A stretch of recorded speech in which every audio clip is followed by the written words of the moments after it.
And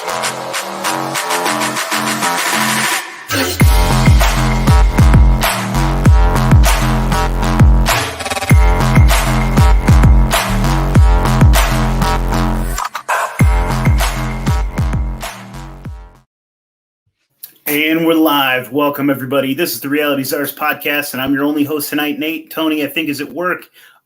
I have Esoteric Eddie on with me, and I'm really excited to have this conversation. We've been talking about this for a minute, so I'm glad that we finally were able to get together, and let's make this shit happen. Eddie, this is your first time on the show. Why don't you tell our audience a little bit about yourself and where they can find you? Absolutely. What's up, everybody? Thanks for having me on. So I'm Esoteric Eddie. I'm a scholar and a content creator. I've been researching the occult, the conspiratorial, and the esoteric for about 15 years now, but it has also just been the center of my entire life. Ever since I was a kid, I've had a lot of experiences, and I've been led to knowledge in many different ways. Aside from that, you can find me on Esoteric Eddie TV at YouTube, where you can find full-length documentaries and other videos, and on Instagram at Esoteric Eddie, which is the quickest way to get to me if you want to reach out. Cool, man. I didn't know that you just recently wrote a book too. Why don't you tell our audience a little bit about that? Yes. So I just published 2 books this year, 2022. I wrote the first one I published was The Lucifer Mystery Revealed, and it's an academic perspective on the historicity of Lucifer within the church and the occult, kind of just going through a chronological timeline of how that concept first started and progressed to where it's at today, and some other things that influenced it along the way. And I just published a new book in September titled The Anunnaki Theorem. And it's basically the same thing. It's like an academic perspective on the concept of God, centered around the Sumerian basis and source for that concept. Fascinating, man. Yeah, I recently just had a guy on not that long ago. I haven't put out the episode yet, just going over the Anunnaki. And it really is a fascinating topic because you hear about it, and like every good conspiracy theorist kind of has a baseline on it. But I definitely curious to dig into more of that because I haven't read the book yet. And sorry, I have so many goddamn books to read. I'm working on it. Man, I didn't know that you had a bunch of documentaries on your YouTube channel. Can you tell us a little bit about those? Yeah, and I will say, if you're not ready to buy either of my 2 books, I have documentary versions of them on my YouTube that you can watch. They're about an hour long. But yeah, I started the YouTube channel, I think December 2021, right a little bit before I dropped the first book. So I've been doing this whole Esoteric Eddie thing with the books and the YouTube for pretty much the same amount of time, which is a little bit under a year now. And on the YouTube, I got full-length documentaries. I got over 40 videos, and I think probably half of those are full-length documentaries, like an hour long. And then I have smaller documentaries that are like half an hour long. And then I got other videos, just kind of like me just reporting information or some interviews that I've done with some interesting people as well. And it's just all kind of stuff. It's the core of what I do is the YouTube channel. Man. Well, to all my audience, please go watch the YouTube videos, but also go buy the book. So yeah, absolutely. That's awesome, man. That's fucking awesome. So where do you want to get started with all this? I also have a question for you about Rosicrucianism, but we can do that towards the end, or we can do that now, or however we can do you it now. do it. Yeah, we can just get into it. If that's what's at your mind now. Sure. I mean, I consider myself a Christian. I've been a Christian besides maybe like 10 years when I was a pretty hard atheist. And I've been back with Christ for probably the last 5 or 6 years. And I've been digging as I become more of a conspiracy theorist. I have like delved into studies on the mystery schools and different things like that. And I'm fascinated by the Rosicrucians, who supposedly are Christians, but they're also mystics. And they can they tie back like ancient knowledge back to Egypt and all kinds of crazy stuff. And it's fascinating as hell. And I'm curious about just going over there, knocking on the door and introducing myself and trying to have a conversation with people. But some people are kind of like, maybe you shouldn't do that. They're kind of scary. Should I be scared of Rosicrucianism? What is it? Is it Freemasonry? Is it like Tell me anything you know about him, because I'm curious. Sure, sure. I want to ask you a question though. Sure. Which branch or which lodge are you looking at? So I'm out here in Portland, Oregon, and Okay. there's only one that I know of out here. I can look it up. I was googling them earlier. No, it's Uh, fine. I was just wondering where it was located, but okay, Oregon. For sure. I actually just dropped a video on my channel like a couple weeks ago where me and my friend went to check out the Rosicrucian Fellowship in Oceanside, California, in San Diego, and is that where it's you're at? been that's where I'm originally from, but I actually live in Arizona right now. Okay. I'm from San Diego, but I've been in Arizona for like half a year. But I've traveled around too throughout California. But I'm a Cali boy too. I've oh been really? originally, but way further north than you. Eureka, Okay, if you we're know where at that is. Humboldt County. yeah. Oh Yeah. yeah, yep, yep. I lived in Santa Rosa for a year in the North Bay. Did a lot of work all throughout the North Bay. But yeah, the Rosicrucian Fellowship in Oceanside, California, they've been there since I believe the 40s, maybe even a little bit sooner than the 40s. Probably no, actually a lot sooner than the 40s. I think like the early 1900s. And so Rosicrucianism in general was started right around the 1600s, maybe late 1500s, and they initially started off with these pamphlets that were being handed out throughout, I believe, like London and Germany, um, throughout medieval Europe. And these the original one was known as the Fama Fraternitatis. I forget what it translates to. I think it's like something brotherhood, but Fama Fraternitatis, and nobody to this day, nobody knows who was responsible for these pamphlets as their distribution and the writing of them. But they were posted all throughout medieval Europe, and then they were saying, we are the mystical brotherhood of the Rosicrucians, of the Rosy Cross, and we hold the secrets of life and death and spirituality and God and this and that, and so it was kind of like they were kind of scouting. Well, at first they were kind of presenting themselves, saying that we are here, we've been here, but they were kind of also scouting, saying we're also kind of looking for more brethren. But to this day, nobody knows who wrote them or whatever. But there's been a lot of speculation, and I wrote a little bit about them in my Lucifer book and about that speculation. And some people have concluded that it was, I believe, William Shakespeare. Oh no, sorry, not William. Was it William Shakespeare? Francis Bacon. Some people Hmm. believe it was Francis Bacon that might have been who started the Rosicrucianism, or at least helped start the Rosicrucians.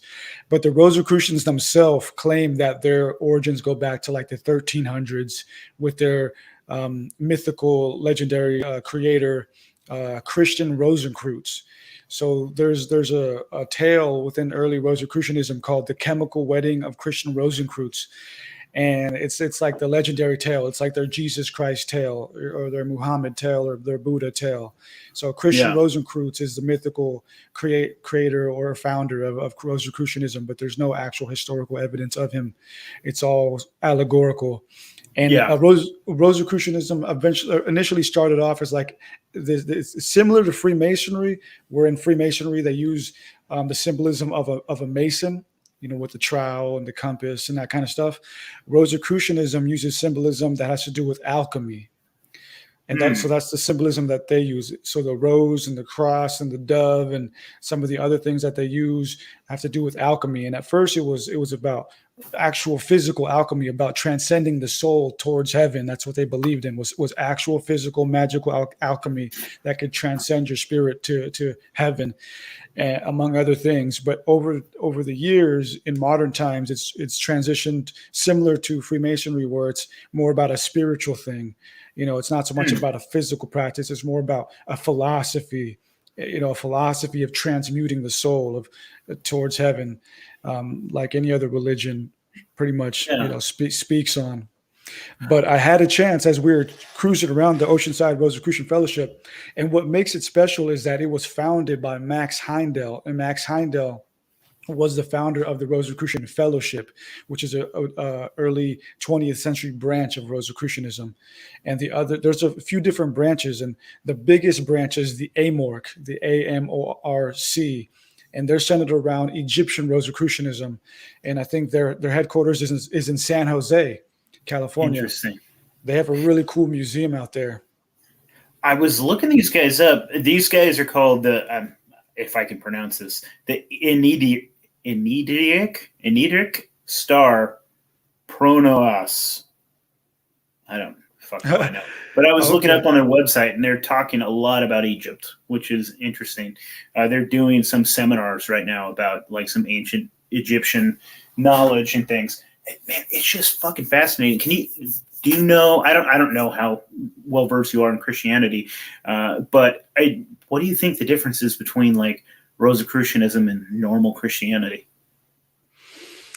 There's a lot of fundamental differences and a lot of details that are different. So Yeah, when we were cruising around, is in the video you can see we're cruising around the campground, and we got a chance to run into the president of the Rosicrucian Fellowship and interview him for a little bit, and so he kind of are they pretty explained. open to like people like going Oh there and yeah, talking to them? And oh yeah, that's cool. they're open-minded people. You know, they're mystics, and there are little rivalries, I guess you could say, within the branches of Rosicrucianism, as was made clear to me or whatever after speaking to them. Because just like any other organization, sometimes there's ego involved, or you got to pay for classes and stuff like that.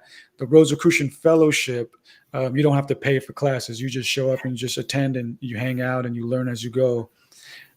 But some of the bigger branches are you got to kind of pay to be initiated into higher ranks and stuff. But the fundamental difference between Rosicrucianism and Christianity is that Rosicrucianism, for one, definitely has a high respect and implements astrotheology. So they implement astrology into their teachings and have an understanding of astrology and how it plays into mankind's life, daily life. And also they believe they have very different beliefs as far as the afterlife. So Rosicrucians, at least from the fellowship and even other branches, they believe that after we die, we have a chance to view our entire life played back, and we get to kind of see all the good and the bad and go through that, and we reincarnate. So they believe in a sort of reincarnation process until the soul is purified, whereas Christianity, of course, believes that it's very simple. You put your heart and your faith and your soul into Jesus Christ, and that purifies you and that gets you into heaven. So You know what's so Rosicrucian. fascinating is I kind of have a belief of both of that, and so I feel like I might fit right in. I don't know, Yeah. man. I'm scared of joining groups. I don't like the idea of joining groups and being part of something and having to swear oaths to something and things like that. And that part freaks me out. And I don't know how. I mean, how close are they to like Freemasonry? Freemasonry, where you gotta like swear some oaths and do some. I don't know. As far as Probably, uh, right? maybe, but as far as I can tell, they're not. They don't do like oaths and stuff like that. There's no like strange initiations. It's more about just taking the time to learn and show up and move with. It's a communal thing. Most of the Rosicrucian Fellowship stuff, Interesting. it's more communal. It's more like just showing up to church and finding your position within it and growing with them. Whereas Freemasonry is very structured and you move one Yeah. step at a time.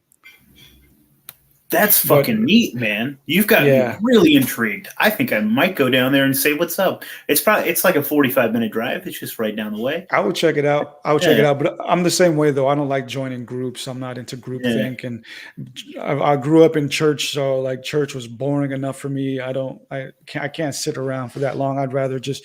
I mean, I'm I like the community aspect for sure, but I'd rather yeah. just go and read the book myself and learn the stuff myself, and you I mean, know. I do have a church that I do have a very strong, tight knit community that I like and enjoy a lot. And I think that this might be something neat to check out. I am just very careful with anything that I would fucking swear an oath to. Like, and after third grade, I decided I was going to stop pledging allegiance to the flag, and I got in a lot of trouble. They told me I was demon possessed. I was in a Really? Christian school. Yeah. Well, I mean, this kind of seems like idolatry to me. I don't even know why the American flag's in this place, Yeah. and they were like, got really upset. Yeah, it's all dogma, man. Like that's I don't like the dogmatic aspect of things, and that's one of the main reasons why I do the work that I do is to deprogram and deinstitutionalize things and just bring it back to a human level and look at these things together, critically and unbiased. Yeah, I'm really fucking fascinated by whatever kind of ancient knowledge that they have, because I can see how much the church has been distorted from like the early church, from like the actual teachings of Jesus Christ into whatever the fuck it is right now. And I just kind of have my own relationship with Jesus in my heart. And that's kind of what I read the Bible, I pray, and I talk to Jesus, and I try to emulate him. I try to be like a Christ follower instead of using the term Christian, things like that. Try to emulate Christ because I think he was a pretty neat dude, you know? Yeah. No, yeah, I'm very similar in that way. And something, a term that I heard recently was like, I forgot who said it, but they're like, "Oh, I'm into Christianity, not churchianity," Yep. and I vibe with that. I don't like churchianity. I like Christianity. Yeah, But my buddy Manuel Kingman, I'm pretty sure he was the first one I heard say that. Yeah, oh yeah, yeah, I talking know. about churchianity. Yeah. Yeah, I know him. Yeah, I've been on his show before, for sure. Well, cool, Um, man. That answered a lot of my questions about Rosicrucianism. Because again, like we can talk about it a little bit more. Like I am very curious to know how much of like the church has been corrupted by like the Catholicism. Like to me, I'm a Christian anarchist, if you know what that is. Like a no no. king but Christ type of authority. Like the only rule and authority is Jesus Christ. And so anything else to me, like I'm an ambassador for Christ in any nation that I'm in. So I don't even like to consider myself American. I serve the kingdom of God. So that's our type of thing. So we are very anti-authoritarian and very anti-hierarchy. Well, not necessarily anti-hierarchy, because I believe hierarchy exists naturally, but just force and tyranny. I'm very anti-authoritarian, and so just the whole idea of church being tied into the state, and how like Rome adopted it and corrupted it and turned it into bastardized, like, and then all of a sudden there was holy wars, and like I don't remember when Jesus said pick up a sword and go stab somebody. I'm pretty sure he said turn the other cheek. So Yeah, I'm really curious to learn some early Christianity and maybe yeah, some like, because the further I look into it myself, it's dude, Christianity was pretty esoteric and pretty fucking yeah. occult and pretty fucking interesting. And I want to dig more into those roots. Yeah, although I will say, one of my favorite things Jesus ever said was actually, "I've Sell your come." cloak and buy a sword. No, no. He Okay. says, "I've come not to bring peace, but a sword." Yeah. But it can be interpreted in many different ways. I definitely think that he did come with a mission, and it wasn't all peace, but that's neither here nor there. Dude, I would actually disagree with you at the end when he was being arrested by the Roman soldiers and homie picked up Luke. Was it Luke? I'm pretty sure it was Luke. He's picked up the sword and hacked off the Roman soldier's ear. Jesus said, like, "Hey, chill, stop," like, and he put his ear back on and healed him. Like, Yeah. to me, Jesus is very so. I mean, I don't know. That's an interesting conversation, though. Yeah. Yeah, he's an interesting guy. Yeah. He said a lot of interesting things, but I really love that one. I've come not to bring peace, but a sword. He must have meant something behind that. Yeah, he must. Yeah, I mean, yeah. To me, I think it's more of a spiritual battle, a spiritual war, but because there's absolutely a spiritual war happening. Um, yeah, I don't know, man. It's fascinating stuff. Yeah, Yeah. and to conclude, I guess on the Rosicrucian thing, basically what Rosicrucianism does, it gets deeper and more scientific and metaphysical about the Bible and the sayings and the philosophies. It really examines them in like a metaphysical, scientific way. Whereas like the Bible will say something, for example, like Jesus walked on water. The Rosicrucians will go deeper into that and be like, well, how did he walk on water? How was that possible, metaphysically Dude, and I spiritually love that speaking? too. I know that scares the fuck out of some Christians. They're like, shut the fuck up. Jesus just did it because he's the son of God. And you're like, well, yeah. Yeah, he did. But how did he do it? Like, I like that. It's like the whole idea of alchemy and being able, like, people talk about like Christ consciousness and being able to maybe perhaps like if you are in tune or like, I don't know, vibrations and frequencies and things like that, he could have literally changed the top of the water. He could have like hardened it so he could literally walk on the water. And I don't think that that takes away anything from it. I don't think that that takes away, just because you can explain how something happened, I don't think that takes away from something miraculous and awesome. Like, to me, it doesn't make it any less of a miracle. If alchemy works and you can explain how this happens, and like, I think that shit is awesome. I still think it comes from God. Whatever you want to call that, I can still say that that comes from God. Absolutely, man. It all does. You know, it's all miraculous. And just because we can explain it doesn't make it any less miraculous. Hell yeah, man. Hell yeah. I mean, I still don't believe in dinosaurs, but Yeah, they really got us with that one, dude. Like, I know I like seeing those memes, like how did they have sex? You know, like that's really got me thinking, like, how did they have sex? What the heck? fucking A, man. You know, another one that I really like, that whole concept of like everyone trying to debunk like Noah's Ark, and how the hell would you be able to get two of every animal on there? And in fact, I think somewhere in the Bible it talks about like there was multiple different animals too, depending on what it was and things like that. But the whole idea, like, let's say that they had some crazy fucking technology back then. Maybe you couldn't fit every single fucking animal on the planet inside of that boat, but you could probably fit their DNA in there. Yeah. You know?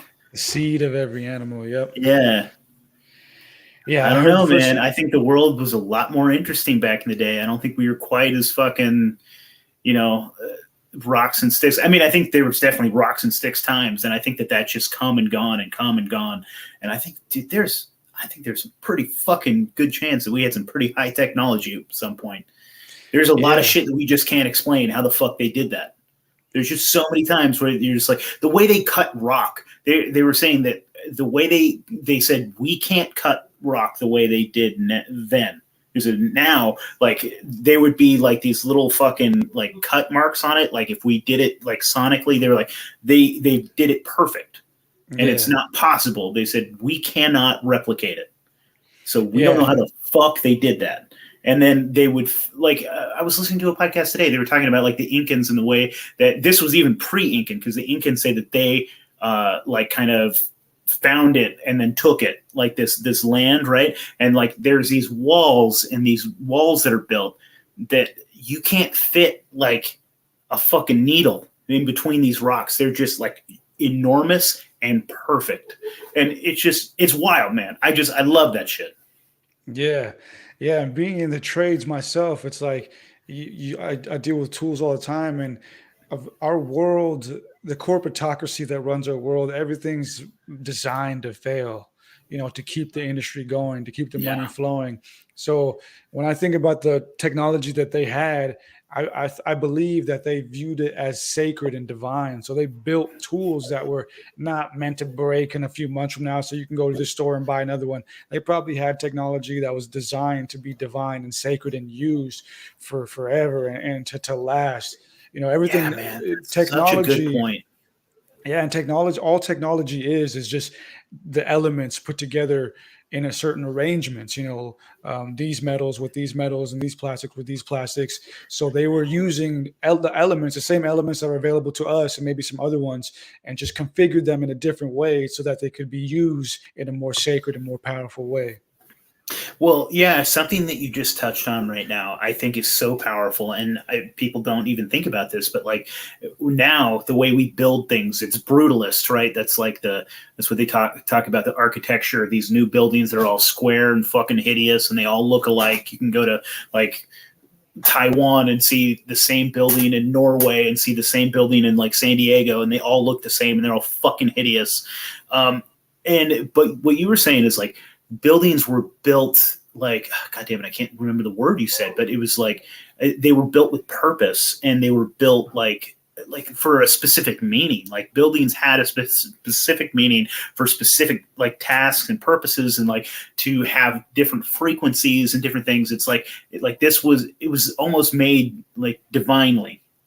Like Yeah. it's really fascinating, man. They had different purposes for their buildings than well, one could say that our buildings are built this way with purpose as well to keep us fucking and and these like negative fucking vibrations, these negative frequencies, and just keep you fucking like a drone fucking mindset. So you go sit in your Yeah. fucking cubicle in front of your fucking weird ass spirit box and just sit there and type in there, and it's pretty fucking Yeah, nuts, it man. all just blends. It all just becomes this like waking dream of, it's the architecture in life. It's just made to just blend. So it's all just subconscious, keeping us in this dreamlike state where we're not stopping and thinking and being inspired by the beauty of God and the beauty of God within us that causes us to create these works of art.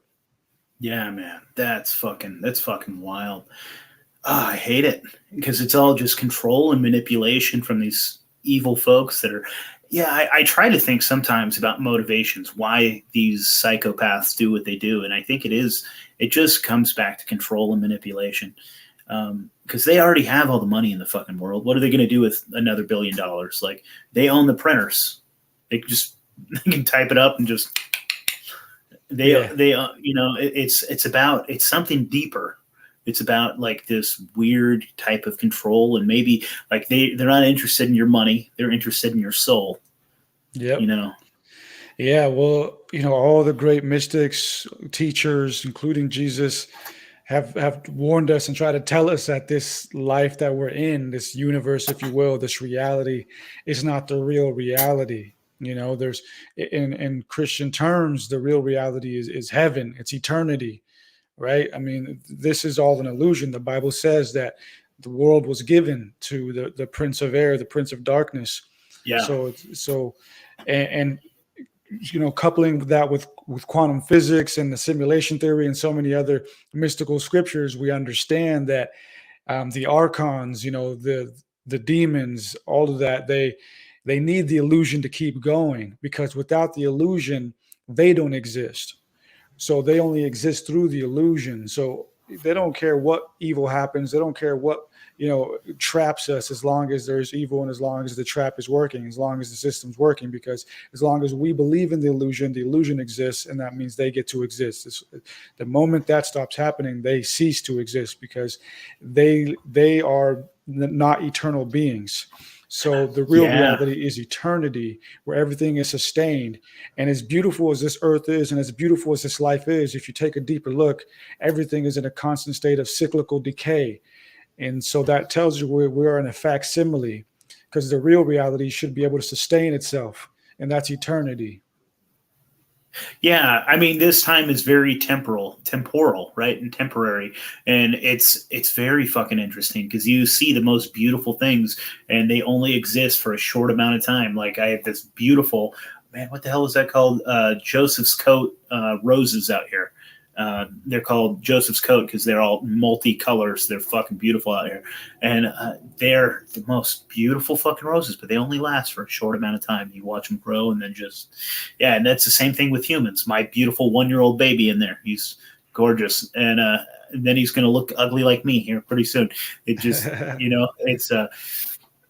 it's kind of beautiful. It's kind of nice, but you're right. This place, this plane, whatever the fuck we're in, it's temporary, and I like that about it. I mean, I think it makes you appreciate what we have.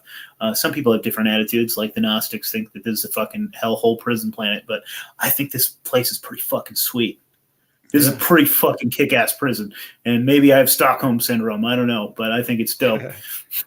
Um, Yeah, no, but I think it's a beautiful place too, man. And I always say, while we're here, let's make the best of it, and yeah, God put us here for a reason, and yeah, it's a beautiful place. And the Bible itself says that God shall rule here with us for a certain amount of time. I was actually listening to a Christian radio the other day, and I like listening to Christian radio sometimes when I'm like just cruising around at work, and it's just interesting philosophy. And somebody asked the pastor, he's like, it says in the Bible that Jesus is going to come back and rule on earth. So when he's ruling on earth, does everybody in heaven come and kick it here, or do they stay there? Like, what's going to happen?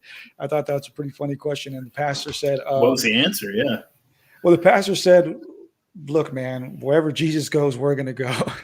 Yeah, So, well, I mean, I think that's the answer too. I mean, because he, as far as I know, I need to, I don't know, probably need to read Revelations a few more times, and even then, it's hard to understand. But um, Christ is going to come back and make a new heaven on earth. So I think everybody gets together. I think I get to see Grandma. I don't know. yeah. So this place might end up being our eternal home. You know, it might Yeah. shift and into a higher state of dimension where everything's not in cyclical decay, but everything just gets to exist as it is or as You it know wants what's to be. fascinating, man? Is he like it says that there's going to be a second judgment after that, though. Mm-hmm. So he's going to come back. There's going to be a new heaven on earth, and there's going to be a certain amount of time, and then there's going to be another judgment after that. So I wonder if that's your second round, your second chance. Like maybe we come here, we try to learn everything we can, we die, we go, I don't know, up or down, I don't know, and then Yeah. maybe we get a second chance. I don't know, man. The whole idea of reincarnation is fascinating, and I freak my wife out sometimes because she's Christian, and so am I. But like I'm more open minded.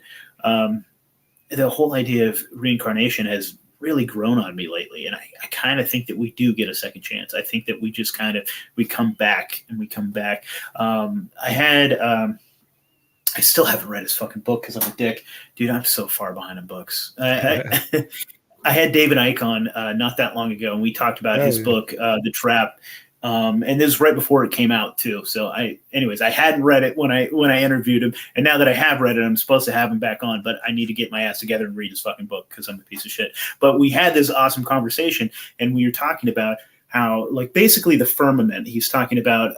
So anyone that has read the book, you might correct me, but this was the conversation we had before the book came out. So I don't know all the details of the fucking book, but this is the conversation we had. So that he was talking basically about a firmament, about like this like shell around the earth, right? And that our souls, when we die, we try to go up, we bounce and come right fucking back down, kind of a reincarnation. Sounds very Gnostic idea. Yeah. And the only way to escape really is by vibrating at a certain frequency. And then I had that conversation with him because he was talking about like higher vibrations, obviously, and there's lower vibrations, and these archons and these beings feed off of these lower vibrations, and they want to keep us there. They want to keep us entrapped, slave, angry, scared, that type of mentality, right? But when you vibrate at these higher frequencies, he says that is like the key to like break through that force field. And so to me, that's where I come along and I'm like, well, okay, that kind of sounds like Jesus. To me, that sounds like Jesus, that higher frequency. So when Jesus says, I'm the way, the truth, and the life, no man comes to the Father except through me, like, what if Jesus is a vibration? What if that frequency, there's like a Christ frequency? And so if you're loving your neighbor, if you're kind to people, if you are, forgiving, if you are generous, if, you're kind and caring, that, and you're vibrating at that frequency, that's how you get to heaven. I don't know, but that's fascinating. Anything on that? No, yeah, I agree, man. I think it's all just saying the same thing in different terms. And Yeah. the way I understand it is always like, and I grew up in a Christian home, and I grew up in a Christian environment. I had to go to church for many, many years. And I think Christianity What flavor of Christian were you? Man, I grew up in a Catholic and Christian home. My dad's side is Catholic. My mom's side is Christian. But my grandma on my mom's side, they're kind of like Old Testament-y Christian. I don't know what the term is, but like on my grandma's church, they all rock like the Star of David, and they're very like Old Testament Messianic. Yeah, That's the church that I'm going to now. Yeah, lots of yarmulkes, lots of blowing the shofars, and yeah.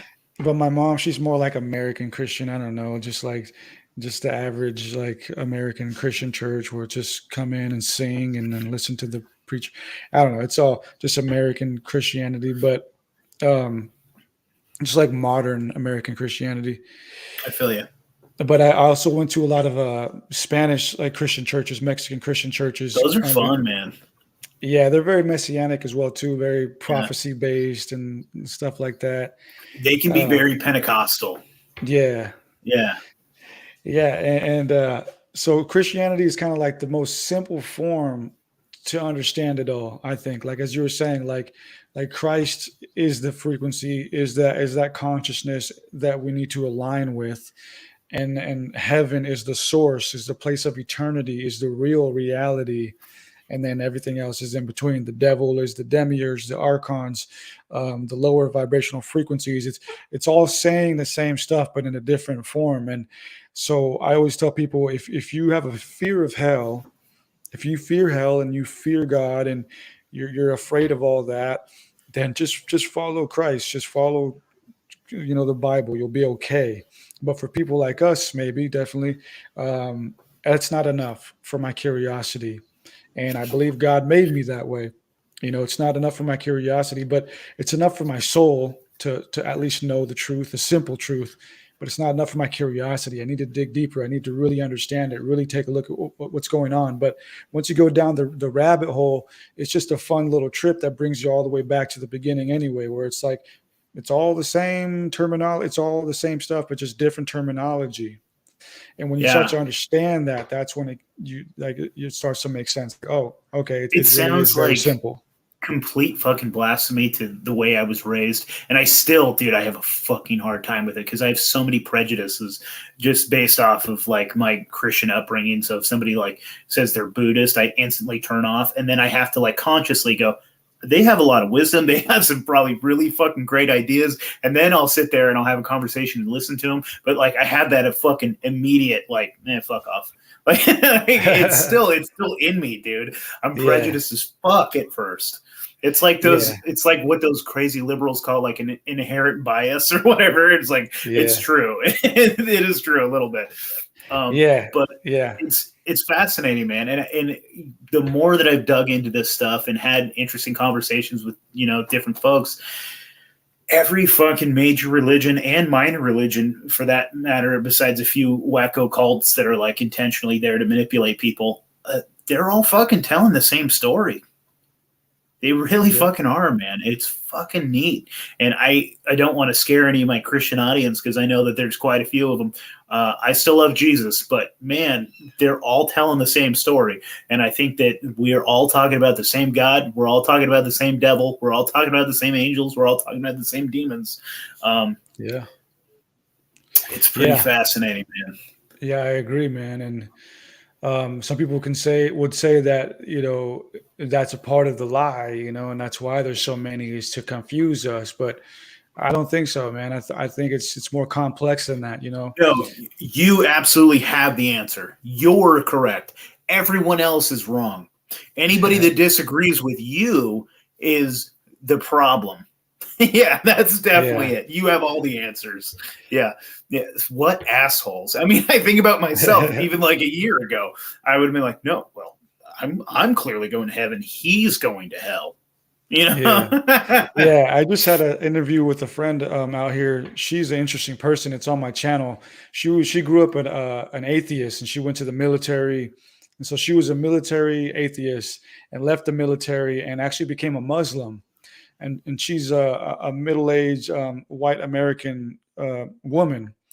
And I only say that to like give you perspective. It's not every day that you see that. She was an ex-military atheist and slowly be turned to Islam. So she's a Muslim now, not strictly because she found out that there's a lot of lies within that whole sphere as well, There and always is. she practices in a Quran only type of Islam, because the Islam Interesting. that is practiced in the wider Muslim world, about the 95% of it or whatever, they practice an Islam that follows all these teachings that are outside of the Quran.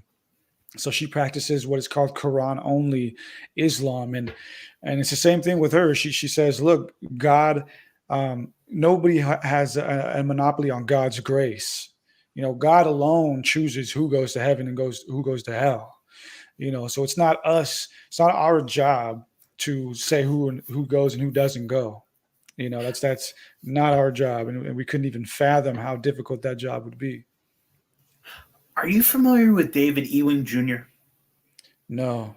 He's a historian. I'm He's been on Exertus's podcast a couple of times, and every time he fucking fucks my head up. Like I love Exertus's show, anyways, but whenever David Ewing Jr. gets on there, he was talking. But basically, this last one that he was on there is this concept that Napoleon didn't exist. Mm, And so he's going through like a different timeline, and it's probably flamenco's timeline, maybe not, but like just the whole like Tartaria kind of like timeline.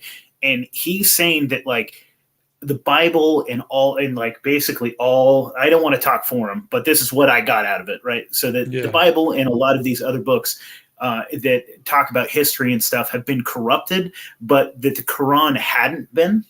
And so he Mm, says if you read it in a certain way, you can get like the actual history of what the fuck happened on this planet through the Quran, because it hadn't been corrupted the same way that like all the English versions had. Because like basically the elite whites basically were able to like fuck with all those books and rewrite a bunch of history to like fix like whatever timeline they want you to have, but they weren't able to do that in the Middle East. And so the Quran still has this like interesting view, if you can look at it correctly, that will kind of give you a better timeline basically. And I'm curious as fuck, and now I really want to read the Quran. yeah, yeah, it's fascinating stuff. I can kind of see that for sure. And Amanda, the lady that I interviewed, she turned me on to this fascinating scholar by the name of Dr. Khalifa, and he was murdered, I think, in like the 80s or something, or 90s. But Dr. Khalifa, back in the day, he realized there was a code hidden in the Quran, because I Mm. guess I guess almost every verse in the Quran starts with like these two initials, and nobody has ever been able to explain those initials. They didn't know what that was for, why that was put there. And so he inputted the initials in some like program and found that there was a common denominator, and that number was 19, and started playing around with it and found that there was like I think hidden he's talking codes. about that same shit because he kept Yeah. using the word, or kept using the number 19 for things, like and Yep. tying 19 into different things. That's fascinating as fuck, man. Yeah, and so Dr. Khalifa was murdered because he exposed the hypocrisy of I guess you can say, Saudi Arabia, Islam. The institutionalized Islam, and there were verses that were added into it, and most of the Islamic authority tries to get you to stray away from the Quran only teachings. So I can definitely see there being some truth in there that's preserved. See, to me, that's why I'm an anarchist. I think that every single time you get government involved, because what the fuck is government? Government is a group of people that decide that they have the right to rule over you, and then they are the monopoly on the legitimate use of force, right? And so they get to correct you, they get to tell you what the fuck to do, and they get to do things that they have superpowers, that they can do something that I couldn't do to you, right? So if I wanted some money out of your wallet, I could, or let's say you're smoking a plant that I don't think that you should be smoking. If I cracked you over the head or pointed a gun at you and I put you in a cage in my basement, I'm the asshole and I would get in trouble. If a cop does that, puts you in a fucking cage in their basement in their jail for smoking a plant that they don't like, they're allowed to do that because they have that right by authority, right? This, and so to me that's fascinating as fuck, is you saying that like in the same way, because that's like something that I don't see because that's not my culture and where I'm from. But like the same way that I would point at the Vatican and say, I think they absolutely corrupted the Bible and they added some shit and they definitely were like fucking with it. That's a fascinating insight to, like you're saying, like Saudi Arabia and like the caliphs and all that kind of shit. They probably did the exact same thing. And it's not surprising to me at all. It's that authority. It's that government. It's those people that think that they have the right to tell you how to live, what to do, and how to do it. Those are the motherfuckers. Those are the problem. And so I don't like religion and state being mixed in any way, shape, or form. Yeah, yeah, and isn't it interesting that the three major Abrahamic religions, Judaism, Islam, and Christianity, all have a huge stake on this earth, financially and politically.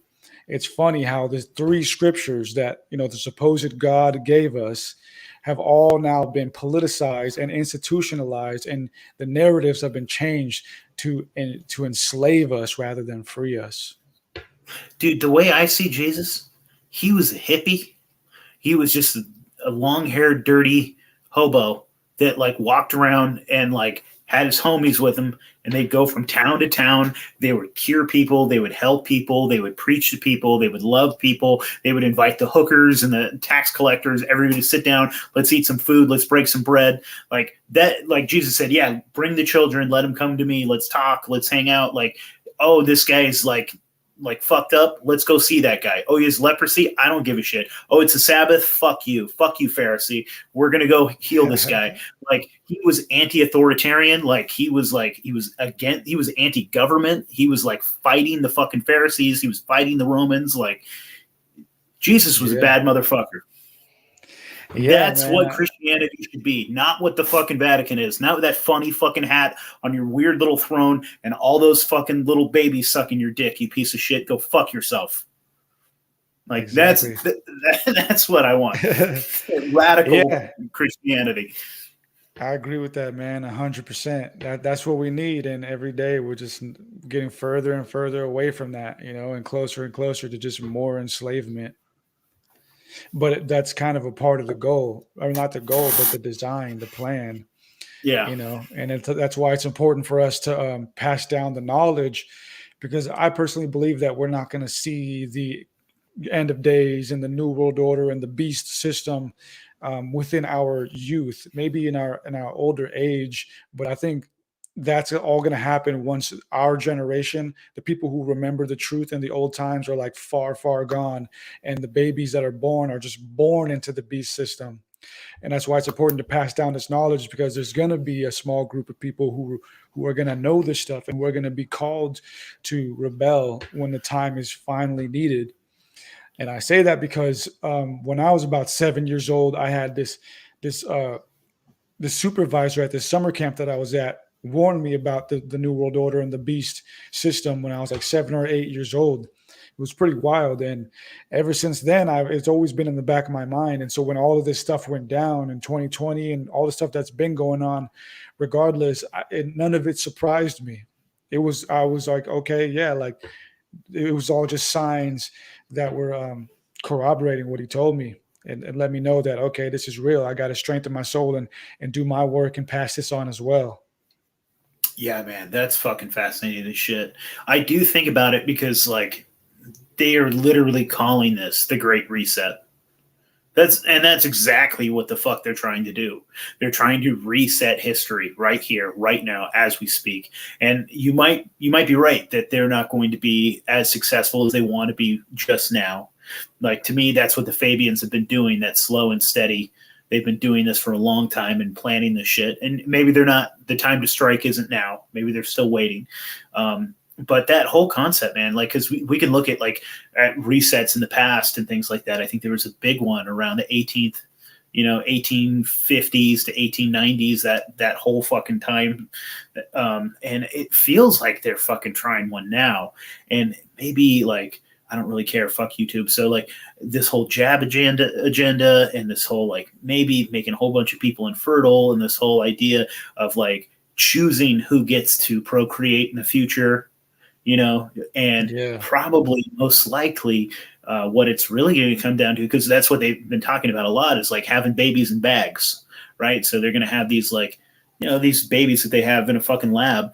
And so it's going to be the elite that are going to be allowed to reproduce, because they're going to be the ones that can afford it. And they're going to be the ones that they'll be able to pick and choose the characteristics of their GMO new babies that are transhumanist and have all these weird bullshit in them. And why not have a baby with a 200 IQ, right? And then he can also jump like Michael Jordan.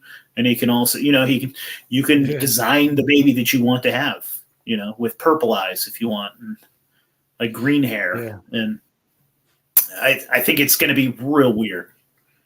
Yeah. Oh, yeah. And we're getting there. We're starting to see the beginnings of all of that right now with AI and all of this social engineering that's going on. But it's curious what your idea really is with AI. Sorry, no, yeah. Go ahead. I was going to say, I'm just really curious what your thoughts are on AI. My audience is going to fucking yell at me because I've said this 100 times, but like my whole idea with this fucking AI is that I think that there are interdimensional beings that live around us in our periphery. They can't necessarily come here, right? Unless they have a vessel to inhabit. Right, so they come here through us if we invite them in. I think, and that can be like a temporary thing. We can invite, like, you can call it a demon if you want, right? And I sincerely think that your brain is a fucking computer, a very complex, very unique thing, and I think that this is like whatever we are. I think that we're an interdimensional being too. Some people want to say star seed. Some people want to say like whatever the fuck we are. We're some weird spirit from somewhere else, and we come down here and we inhabit this computer, right? I think that this whole AI and this push for these crazy fucking computers is just a way to bring those fucking demons here. And I swear to God, like what we're talking to right now, these weird seer stones, this gets us closer and closer. And these weird, man, I've been talking to lots of folks that are having conversations with these chat bots, and they're getting weirder and smarter and learning, and they're communicating with each other, and they'll quickly create a code so that they can talk to each other, so we can't fucking understand them and shit. Like they know what, dude, there's an intelligence behind it. I swear to God, we're bringing demons and weird creatures from the other side through, and we're calling it AI. And the whole concept too, where they're saying like they will, I can't remember what group this was, but they're saying like, we'll have this complex like equation that it would take us 30 years to fucking do. We like the smartest person on earth, any mega calculator we had, and they send it to this other place. Yeah. And it gets sent back, and it's always correct, and it's always like, what the fuck's answering those questions? Like, yeah. like what the fuck are you doing? Yeah, right. Like, it's crazy, man. Do you have any thoughts on these? Like, do you believe in demons? Do you believe in like interdimensional beings and things? Do you believe? Yeah. And I think demons is the basic word to use, but it's more complex than that. And they've been around in many different forms and all kinds of things. And I agree exactly with what you just said about AI being used to harness these energies. But I did a show, there's a video on my channel actually that goes back a few months where I spoke on this, and I went out and I did a little bit of research, and I just followed this thread of AI progress and technology. And what I found is going all the way back to 2017, not that long ago, there's a common thread that all of these big AI companies, within these AI companies, and that is that they keep running into troubles with the programs, with the AI engines, as they call them. So the AI engines are basically the AI brains. And it's interesting that all the way back to 2017, all these companies like Facebook and Google and some of the newer ones like OpenAI and DALL-E 2, they kept running into this issue where their AI engines would go off script, or they would go rogue, and they would start doing their own thing. And in some cases, they would start communicating to each other in a different language, a language that they made up. Yeah. And even more crazier than that and wild is, for example, with this whole new thing that everybody loves, this whole AI art generator thing, I'm sure you've seen.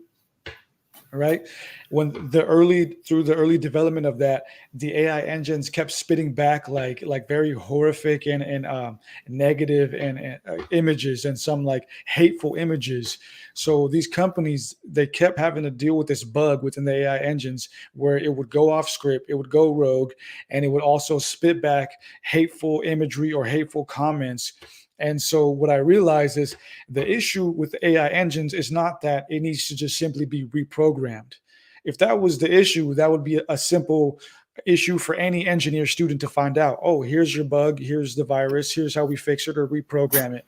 The problem with AI is not that it needs to be reprogrammed. The problem is that it's becoming sentient. Yeah. And that is something we've never seen before, ever. So how what do you think about the idea of like, so when we come here, we're kind of like a fresh slate. Like we kind of lose something, like traveling, like, because if we are, what's the word that I'm looking for? If we are reincarnated beings that just come back again, we lose a hell of a lot, right? Like we come back as infants, and I think that we still hold on to a lot actually, which I think is fascinating because I've talked to my son and he told me about heaven and stuff.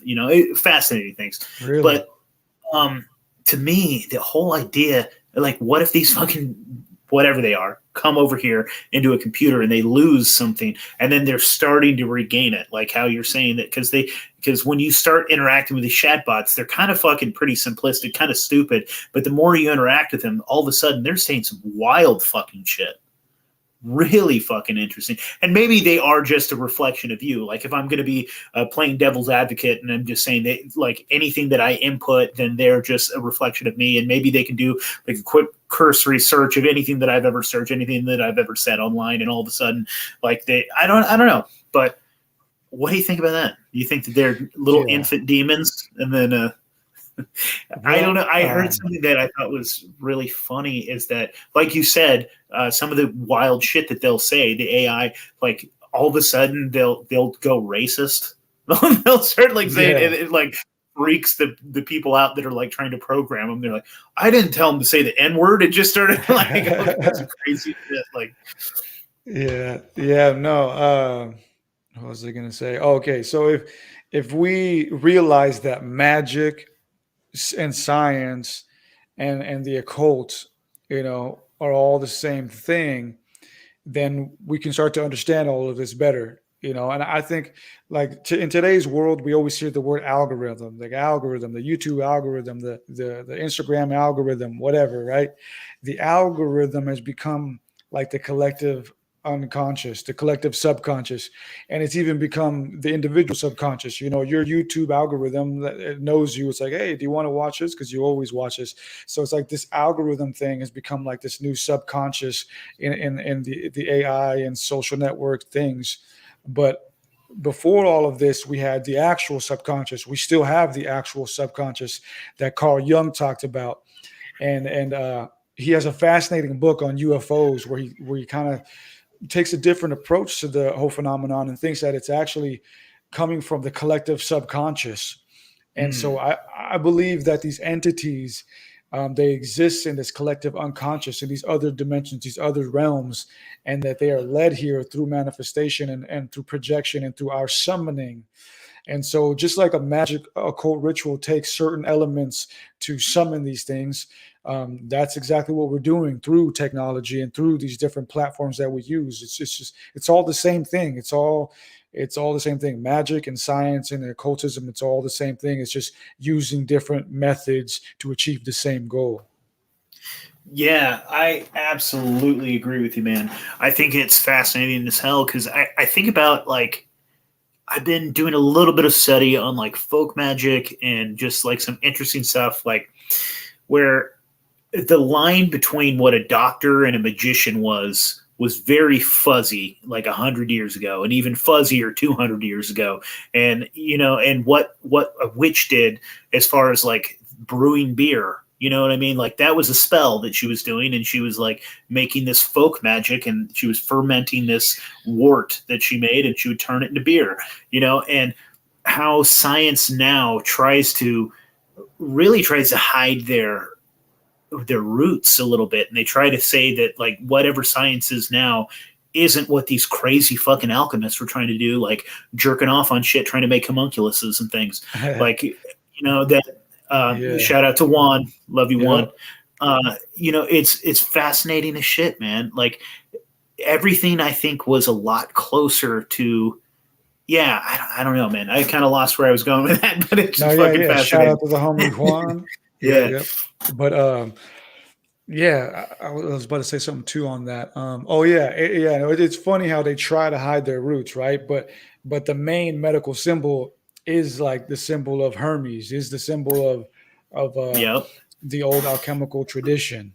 So it's like they know where it comes from. They know what they're doing, and how pharmacy goes back to the word pharmakeia and all of this stuff, which the Bible talks about. The Bible talks about pharmakeia and how you should not practice it. And so science is, again, it's science is witchcraft. Witchcraft is science, and doesn't always necessarily mean that it's evil. It just means that we are We live in a spiritual realm that is masked by the physical. Have you experimented at all with like magic at all? Have you ever tried to do any type of magic? Yeah, yeah, I I'm have. very curious about it. And not like nothing crazy. I've never done like a full on ritual or like followed any grim war or nothing like that. Not that I'm against it. It would be interesting just to experiment and see what would happen. But um, I've just done basic things. Like I've done some scribing in the past, which is where you take like a black mirror and just kind of stare into it. Until you see shapes or something. It's really more of an experiment with your subconscious than anything. But some people would say that you can really summon other things through that way. I think that most paranormal activity that we experience on an individual basis, I think 9 out of 10 times we're experiencing something from our own mind that tricks I agree us. with you. I agree with you. Yeah, so I go back and forth because I definitely believe in interdimensional beings. I definitely believe in demonic forces and things, but I do like the skeptic in me definitely says a lot of this shit is your own head and you're fucking with yourself. Yeah. Yeah, but I would say 9 out of 10 times, and there is that 1 out of 10 Yeah, times where something can definitely happen that either was influenced through somebody else's subconscious because we all were all yeah, interfaced together. So I think other people's absolutely. subconsciouses can bleed into yours and affect you, or something just in the collective unconscious, can just come out and influence you just in the same way that yours can as well. That it takes a lot of practice or power. I don't know. But yeah, I've done some scribing. I've just done some meditation works where I try to hone in on certain thoughts and certain things and see what happens. And there was a time in my life where I was doing all of this at the same time, and I was also in a very dark place at my time, just in my life in general. And some weird stuff started to happen.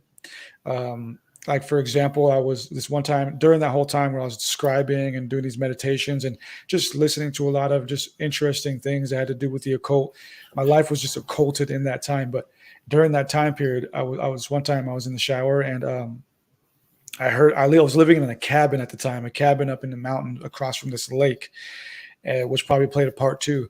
But as I was showering, I just heard like this very like loud and obvious like like grunting noise, like this grunting yell, like in my cabin, and it was just the strangest thing. And I don't know what it was. I jumped out the shower, like what the fuck, like who's there? Like it sounded like somebody was in my cabin and just did this very strange, like Bigfoot grunt yell thing, and How it far spooked me away out. from you? How far away were you from anyone else?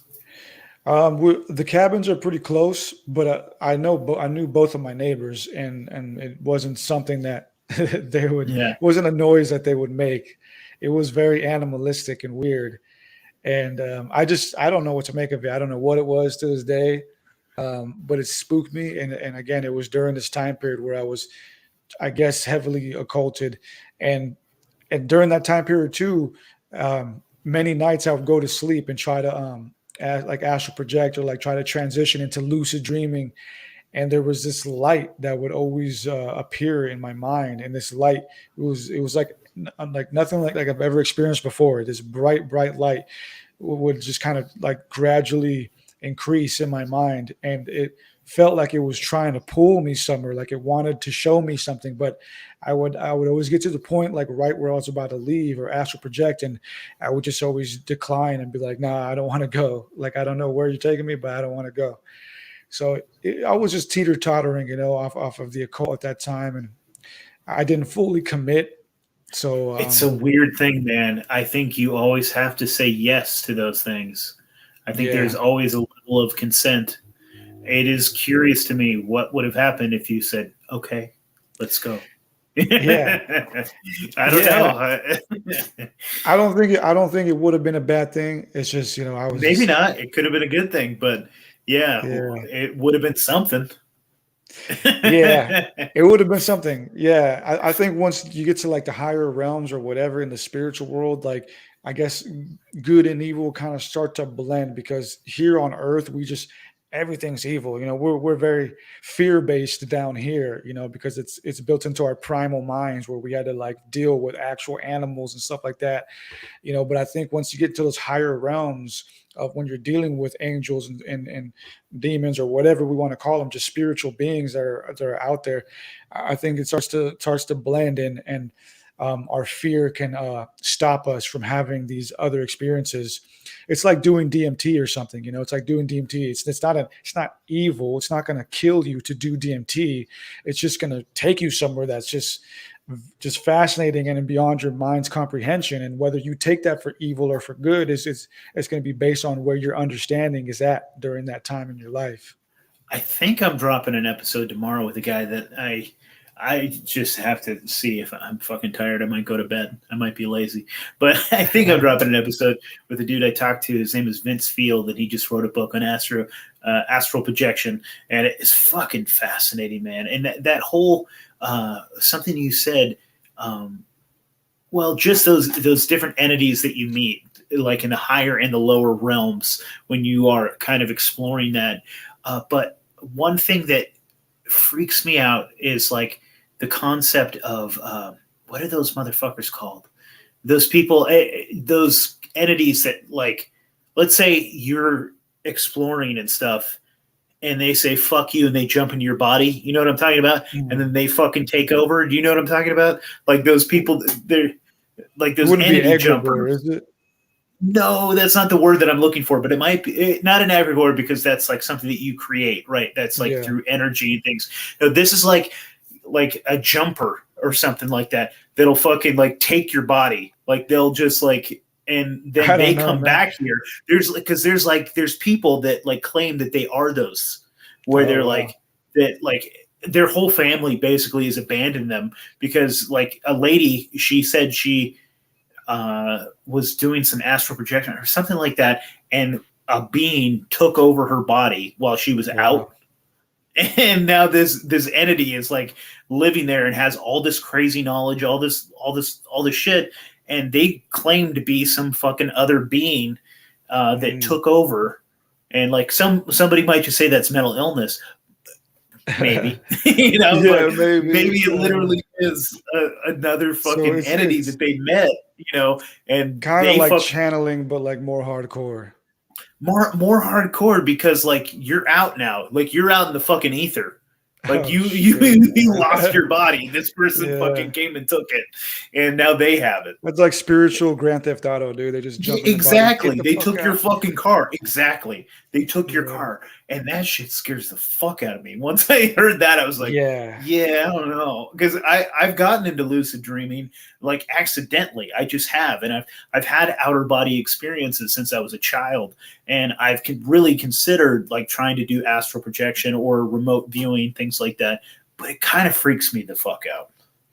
Yeah, same here. I don't like the idea of losing my consciousness. Like that's where I draw a line. Like whenever I feel like I'm gonna lose my consciousness or lose control of my mind or body, that's where I'm like, Yeah. nah, I'm out. And that's usually where I draw the line. But sometimes you have to cross that line if you want to get to these higher levels. But I just can't do that, man. I think I'm right where you're at. I think that I've had weird, like if I think about it hard enough, I think there's been weird opportunities to have left and explored a little Yeah. bit. And I was like, anytime, yeah, I'm not jumping off that cliff. I'm not going into the deep end. I'll put my toe in, and then Yeah. yeah. Yeah, same here. Even with like psychedelics, like I've done psychedelics, but I was never like a psychonaut. Like I was never Oh, dude, about like, I've gone hard. yeah, I've gone hard. I think the most. I mean, I haven't done ayahuasca yet, which I do want to try. I haven't tried DMT yet, which I want to try. I don't like the idea of acid just because it's made in a laboratory. So I don't like. I want something, but I've done my weight in fucking psilocybin. Tons hell of fucking yeah, mushrooms, dude. I think yeah, the most that I've taken was a quarter ounce at a time, which is quite a bit, dude. yeah. I just took 2/8 down and fucking chewed them up and chased it with a Four Loco. And Jeez. Yeah, I've only done an eighth. That's at the most. But this was like in high school, man. I was a kid. this But was like, 6 years ago. Shit.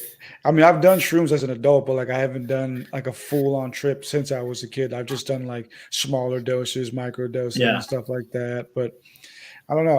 I definitely it's overdue though. Like I definitely want to do one soon, but I have yeah, this whole idea on how I want it to go down. yeah. And maybe drop the ideas, and maybe just kind of embrace it, and just kind of be like, Yeah. "What's going to happen is going to happen." Yeah, It's one basically. of those, yeah, it's one of those interesting things, man. You kind of just have to like it's a scary thing, like you're saying, like just to fucking go in, but it's like you're jumping in a river, and if you're gonna fight the current, if you're fighting the flow, you're gonna have a bad time. Yeah. You kind of just have to Yeah. let it go, You gotta just yeah, and just chill on the little floaty, man, and just go down, you know? exactly, because you're gonna get off eventually. It's not like you're Yeah. not going, and there might be a couple rapids.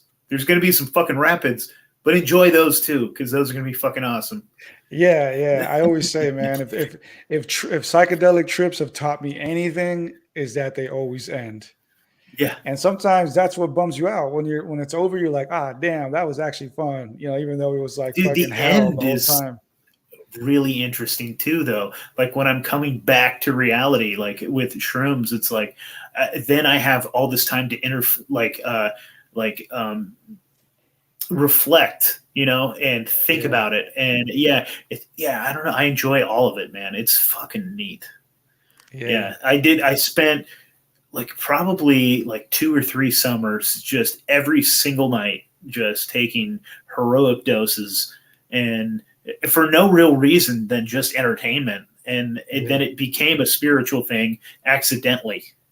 Mm, It was an interesting thing where like I had a buddy that was growing them in his closet, and once you get those things going, dude, you're like growing a couple pounds a day. Like they just fucking damn. grow like is I don't know if it's that much, but it's an Yeah, insane amount, dude. yeah, It's like yeah. you turn around and they've grown an inch. Those fucking Yep. mushrooms, they just grow so fast.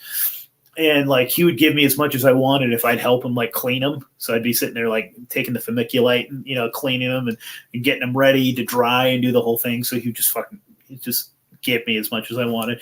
And how we'd start the night, dude. We'd go down to downtown Portland, or we'd start in this little shitty town called Beaverton, and we jump on the fucking Max. And how we'd start our night is we both eat an eighth and then chase with 2 4 Locos, and then hop on the Jeez. fucking train and go downtown Portland. That was how we did it. And we'd end up at this little bar called the TARDIS Room. This is when Doctor Who wasn't quite so gay, and we'd go down there and do karaoke every Monday night, and it was a fucking blast, man. Hell yeah, dude. And That sounds like fun. Yeah, shit. those were good times, man. So we're starting to get a little close to your go time, and probably my wife wants me to get off too. Pitch your book, man. Tell everyone about your fucking book. I want people to buy your book. Yeah, for sure. So the more recent one is the Anunnaki theorem, and it's basically my conclusion on the whole subject. That's probably been the core of my esoteric studies for this past 10 to 15 years. And when I first found the subject, I was like most people, I found it through Zechariah Sitchin. And I started reading his work when I was like in late eighth, early ninth grade. So this is back in like Oh 2009 for yeah. me. And I was like heavily into it. I mean, still am, but I kind of took it for face value as he presented it. But over the years, I've had my own critiques of his work, and this time around, I wanted to look at it all critically through my own scholarship I was and having a what. kid already. You were goddamn. You're younger than me. Wait. Oh shit. But yeah, sorry. Keep going, man. No, for sure. Yeah, so I wanted to, come up with my own conclusion, and the book is actually a revision of the first version. So I actually dropped the Anunnaki theorem back in 2018. This is the 2022 version. So if you go on Amazon, any review prior to 2022 does not reflect this book. The first version, I will admit, sucked. It was trash, but this one is great. I mean, I did a lot of research and I come up You with my own wouldn't have conclusion. such a fucking excellent one now if you hadn't wrote the trash one first. I think about the first 50 episodes of this show. Jesus Christ, it's cringy, you know? Yeah, And man. I'm That's going to what look the back at this one in a year, and I'm going to have you back on because this one's going to be cringy. So, Oh yeah, that's what life is, man. It's all cringe until you get it right and then you die. But Yeah, so I take you through a journey in the book, all kinds of different things, but it's basically a comparative theology piece that centers around the Sumerians and the Anunnaki. And I don't hold back in these interviews telling people what my conclusion is about, and hopefully that will get you excited to read it and find out how I got to this conclusion. But basically, my conclusion is that one, the Anunnaki are from here. I think they're from here. I don't think they're from outer space or another dimension. I could be wrong, but I base all of my stuff off of the actual text and what our ancestors told us. And I think that they were survivors of a cataclysm. And the text kind of make that clear as well, as I point out in the last chapter. I think they were survivors of a cataclysm and that they wrote themselves into our current timeline as the gods. Uh, okay. Dude, that's kind of what I think our elites right now are. Like I think those fucking bloodlines that tie themselves, like the Merovingian bloodlines, these people that feel like they have the divine right to rule the British fucking monarchy and things like that.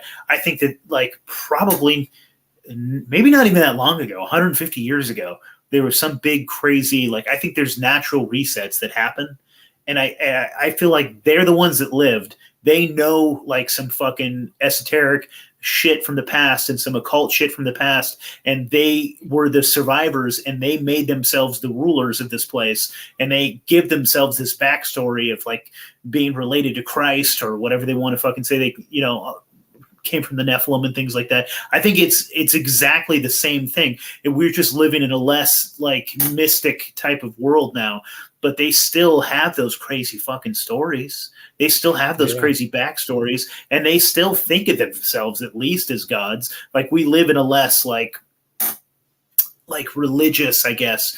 I don't know if religious is even the right world, but right word, but we live in a less like in a world that has less. You know what I mean? Yeah. I can't think of the words for it. But yeah, dude, that is really fascinating, and I think you definitely could be onto something. Yeah, Yeah, absolutely. yeah. Check it out. And again, if anybody out there listening, if you're not ready to buy the book, you can watch the documentary version for free on Esoteric Eddie TV. Um, but yeah, I mean, it's a fascinating subject, and this book is kind of like my farewell to the topic because I've been fascinated with it for so many years, and it's taken up a lot of my life. And this is my conclusion with the Anunnaki. So if you really want to know what I think about it, watch the documentary or read the book. I don't know if some new information comes out or something later down the line, I may revisit the topic. But this is basically my farewell to the subject, and I'm moving on to other things. I'm actually going to get started on writing my third book next month. And my next book is actually going to be about consciousness and the simulation theory and tying in all these different perspectives throughout humanity that talk about this. And so getting down to what is consciousness? What is this reality? Are we in a simulation? Did the ancients know that? If so, how did they explain it? Interesting, man. Yeah, that was going to be my next question. Is like, what are you digging into now? Yeah, that's fucking fascinating, man. Yeah, I love it, dude. I definitely have to read your book, and I definitely have to watch your documentary. And if you would, dude, I want to after I fucking read it and fucking watch your documentary, I want to have you back on because I want to fucking discuss all of those fucking details and all that fun stuff. That is fucking neat shit. Yeah, absolutely. I am taking a break from interviews the rest of the year, but which is only a couple months. It's But gonna take me a minute to fucking read it anyway, so you'll be good. for sure, for sure. Yeah, man. But no, for sure. Early next year, I'll be making my rounds again, and I'm sure I'll be back on. Cool, brother. I appreciate it. Yeah, man, this was a lot of fun. This was a great conversation about all kinds of crazy shit. And I think I'm going to go check out that Rosicrucian order down there in Portland. I think you've basically convinced me to do that. So, yeah, Heck yeah, I think that's man. going to be a hell of a Check lot it of out. fun. Let me know how it goes, man. Report back to us. Tell us what happens. Let us know that you're alive. Yeah. Awesome, man. This was a lot of fun. Tell our audience one more time where they can find you and tell them you just said it, but tell us again the name of your Sure, book and sure. all that fun stuff. For sure. If you want my full length documentaries, go to Esoteric Eddie TV on YouTube. If you want just some behind the scenes or smaller content, or you want to reach out to me, go to Esoteric Eddie on Instagram. And you can find my books on Amazon by typing in The Lucifer Mystery Revealed. But again, you can reach out to me on IG with any and all questions. Hell yeah, dude. This was a blast. Thank you so much, Eddie. Thank you. All right, brother.